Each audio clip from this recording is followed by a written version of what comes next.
Hey everyone, I want to introduce myself. My name is Rob Kralmark. I'm a morning meteorologist on ABC 10's Morning Blend, and you might want to know why the weather guy is doing this big zoo story. Well, I am a journalist. I cover news stories from time to time. I'm also a resident of Sacramento, and I go to the zoo. So when I found out that they were moving, and it's going to be a big move and a big price tag as well, with major changes to how you experience the zoo, I wanted to find out more about it. What interested me in the story is that now we're at the point where they're basically saying there are 3 locations that it's going to go to. The city's going to go through all the different choices there, and then it may or may not happen. So this is something that I think you should really watch. I talked to the zoo director. His name is Jason Jacobs. I think you'll find he's a very compelling interview. He's very passionate about the zoo, about relocation, about the care of the animals, and also the guest experience. To make this a little bit easier, since this is a very long form interview, because this is such a big story, is I'm going to pull out some of the questions that I asked. I'm going to put where you could find it in the time code along the story. You can fast forward to that if that interests you, or watch the whole thing. This is only part of it. We've got more to tell at the end of this video. Hey everyone, Rob Kralmark here at the Sacramento Zoo, and in full disclosure, I come here all the time with my family. I've also been a member ever since I've lived here, and it's been an amazing experience for my young family. But the zoo is changing currently, and there are big plans to expand outside of the current site, and we are getting toward a deadline that is really important not only for the zoo, but for the city to work out its new location and how this is all going to go. So we've got Jason Jacobs here, director of the zoo, and let's just start off with, I think, the one thing that's sort of getting a deadline here about what you want to accomplish not only for the zoo, but for keeping the current animals, maybe attracting new animals, and that's something called the AZA guidelines. So can you take us through what the AZA is a little bit, your last review, and why you feel like these changes are needed just because of this? So zoos in the United States are regulated by the USDA, right? Mm-hmm. If you have any animals on display, they can come in and inspect you. They have the capability to shut you down. On top of the USDA, there's an organization that zoos can be a part of called the AZA, the Association of Zoos and Aquariums, the most stringent set of standards for keeping animals under human care. By being a member of the AZA, it allows the Sacramento Zoo to participate in national breeding programs for very rare and endangered species like the okapi, the red panda, the snow leopard. We can send an animal to an AZA facility and know it's going to get great care. And in return, zoos can send animals to the Sacramento Zoo because it is AZA accredited, and they don't have to send a staff member here ahead of time to inspect it. They know it's going to get great care. The AZA comes in every 5 years and inspects the zoo, not just its physical facilities, but its finances, its business, its operation, its education programs, its conservation programs. So it's a very long process. So for the consumer, the customer coming in, if they see that any zoo in America is AZA compliant and certified, they have confidence knowing that this is a top tier zoo and that they've been examined from the outside and they're meeting all the expectations, correct? Correct. The AZA is the gold standard of accreditation in zoos and aquariums. Within the state of California, the San Diego Zoo, the Los Angeles Zoo, the San Francisco Zoo, the Monterey Bay Aquarium, Fresno's Chaffee Zoo, Sacramento Zoo, they are all AZA accredited institutions. Now, after the last review, there were some things that were recommended that you upgrade or change, and I've seen it with my own eyes. I've seen the facilities change with different shade structures, certain things expanding more space for the lion, for example. But in doing that process, you may be losing something. So take me through some of those, just a couple of the tough decisions you're having to make right now. The Sacramento Zoo was last inspected by the AZA in November of 2017. In March of 2018, we had our AZA accreditation hearing. And basically what the report said is that the animals receive good care here. We have a professional staff, our veterinarians are UC Davis veterinarians, but the facilities for the most part are outdated. We are a 92-year-old zoo. For us to upgrade these facilities, it will require a further loss of animals at the zoo. Within the past year and a half, we've sent away our last tiger, so we can double the space of the lion habitat. We've sent away dozens of rare birds. We've sent away other animals. We have brought in other animals to remain viable, with a long-term goal of relocating the zoo. But this has been a long process that's been happening over the last 30 to 40 years. A lot of people don't realize, if you're new to Sacramento, we used to have hippos. We used to have 3 types of bears. We had elephants. We had gorillas. Up until recently, we had tigers. We've lost over 2/3 of the animals that we used to have here. And when people come to a zoo in a city the size of Sacramento, especially our smallest visitors, they ask me every day, what happened to the tiger? Why don't we have a bear? Why don't we have these other animals? And it's not just about having them, it's about making a difference in the world. And even the animals we have now, if you look at our ape exhibits, for example, we're going to need, if we stay at this zoo, at this site, we're going to need to make a choice. Do we have chimpanzees in the future, or do we have orangutans? Because we don't have the space for both. We used to have orangutans, chimpanzees, and gorillas. All 3 of those species are facing critical challenges in the wild that zoos can help. So it's a very complicated question, complicated answer. Certainly, relocation of the zoo has been looked at for over 30 years now, and that's why we felt after the last AZA accreditation inspection, this is time to seriously look at this process again. Yeah, if you can imagine where that giraffe yard is at, that was an elephant yard, a giraffe yard, a hippo pool, and wallabies and kangaroos. Where the wallabies and kangaroos are at now are cheetahs, were cheetahs. So when the last hippo passed, the elephants had already been sent away. It was decided to expand the giraffe thing, so the cheetahs had to go so the kangaroos could move there. It's this cycle of the last, and you have to have the right number of animals, the right attraction, parking. Our attendance has stayed relatively the same since 1965. Consider what the attendance, what the population was. We should be doing much more. We know from our visitor surveys the number one thing they hate, I'm going to use the word hate, the parking situation here. It's their number one detrimental thing they talk about in these surveys. And because you're trying to balance 2 things. You're trying to make sure that the animals have the care. I mean, the new animal here seems to be pretty happy. Yeah, the okapis. But for all the guests, you want them coming in happy, refreshed, happy to be here, not coming in with all of maybe some of the negative things they might experience outside of the gates that you may not have control over right now. So you're trying to address some of those things. It affects our brand, right? I mean, if you go somewhere and there's nowhere to park, that's a big deal. You also go somewhere that you went to as a child, and you're bringing your children, and you used to see the hippos and the bears and the tigers. Well, we don't have space for that. We did it for the best interest of the animals, but we're better than that. When we look at and we benchmark ourselves against other zoos in similar sized markets, they're all doing over 1 million visitors a year. We should be able to do that if we had the right facility. Let me wrap up the AZA thing, just so we can get it all addressed. Now, let's just say something happens in this process. Okay. There's some roadblock. There's some opposition to something, and you end up losing your AZA accredit. Is there any danger of that, or is that a number one priority in this facility? Would you be willing to lose accreditation to keep the animals in the spaces that you have now, or is maintaining an AZA accreditation? You must have that. That's not, you're not willing to negotiate on that at all. We have to maintain AZA accreditation. If you look at the AZA institutions collectively, we attract over 185 million visitors a year. In the next 5 years, we're going to contribute to over $1 billion in conservation. As you've seen, we've made those tough decisions. We sent the last tiger out so we could expand the lion exhibit. If we have to, we'll send the apes away. But we're going to do what we need to do to maintain AZA accreditation. Because simply, if we're not going to be held to the highest standards, then we shouldn't have a zoo.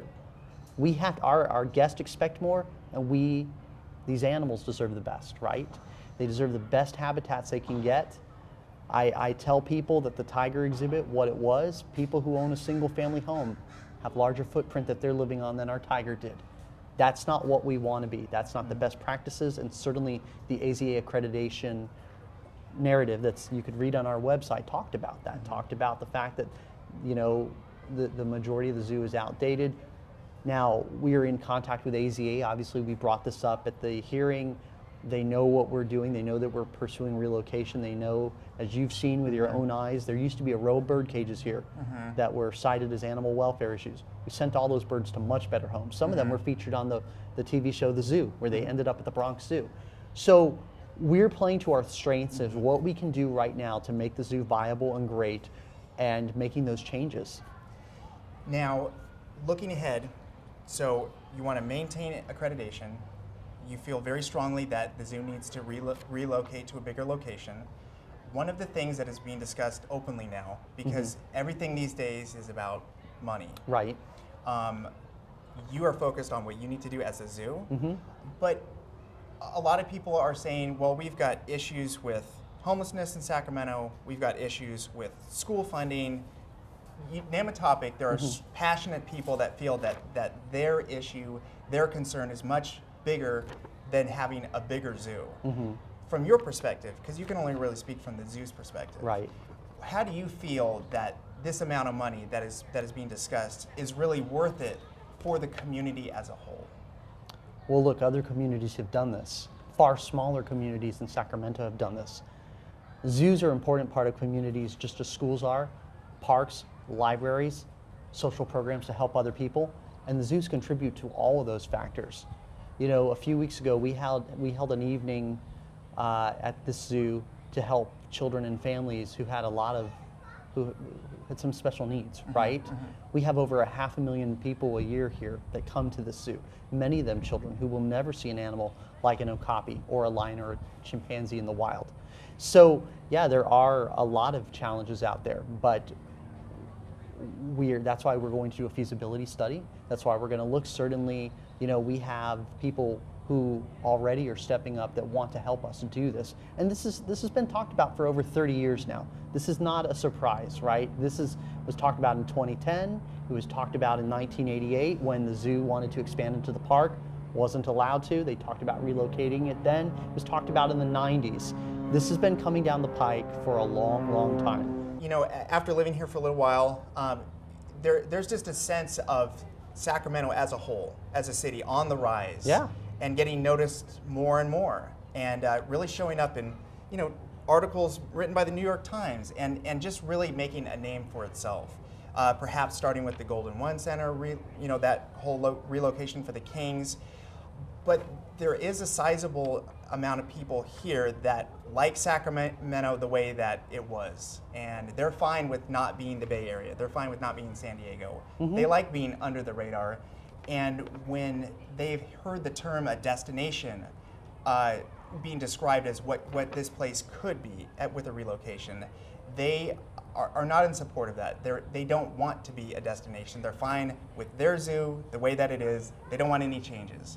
What would your response to that be, to the rejection of the idea of I would being love a to meet with those destination? people one-on-one, because I could show them the numbers as to why. Look, there's other cities in much smaller markets than us, that cities like Cincinnati, like Toledo, that are doing many more visitors per year than we do, that have a larger spaces for their animals. You know, we're not trying to be San Francisco or San Diego, but we also survey our visitors. And when you talk about keeping Sacramento like it was, well, you know, 20 years ago you came here, you saw hippos, you saw bears, you saw tigers, in addition to all the animals we have now. 20 years from now, if you come to the zoo, you're not going to see all the animals that you see now, because simply the standards will increase. We need more space for these animals. So let's end it here. You want to keep accreditation. In your view, you can justify the expense of what this would be for what it could be for the community. And for the people that say that they don't want to expand, let's just keep it the way it is. You guys believe that if you keep it the way that it is, the zoo will be smaller, less of an attraction. I see your point of view very clearly. I want to end though on the location, and I know that this is more of a city decision versus you are part of the process with the options that you are given. But what do you say to maybe some of the future people that will raise up their hand and say, we want our aquatic park in Natomas. That's one of the reasons why we lived here. Or the Kings, maybe as a loss of a really big commercial site right next to the freeways. or for the golfers at Bing Maloney, the kids that's where they start, the driving range, all of the other people that golf or may golf in the future, something would be taken away by the zoo going in those locations. Can you, from your point of view, point out why a zoo going to one of these places, even though they may be losing something, that they may be gaining something, it may be worth sacrificing something for the zoo relocation? Look, we're going to work with the city of Sacramento to determine. The city of Sacramento gave us those locations to look at, right? So ultimately, that's what this feasibility study will determine, which location. And if you listen to that council member, council meeting, I'm sorry. You listen to the council meeting, they even talked about there might be other locations out there. So that's why we have to do this feasibility study to move this forward. We have people that want to see this happen. We've talked with many of our supporters who are willing to donate to do this. So we truly believe this project has legs. When we talk to our guests, they want to see more animals. They want to see more space for these animals. But ultimately the sites, that is going to be determined by the city of Sacramento. What do you say to people that are concerned about this might be too much to squeeze in with this amount of time? I've never heard a child complain about a zoo being too big, okay? I've had a lot of complaints from people saying our zoo is too small and we don't have enough animals. But I've worked at big zoos like Miami Metro Zoo, Zoo Miami. I've worked at the Los Angeles Zoo. We've never had someone complain, oh my gosh, this zoo is too big. Do people complain about going to Disneyland or the San Diego Zoo that it is big?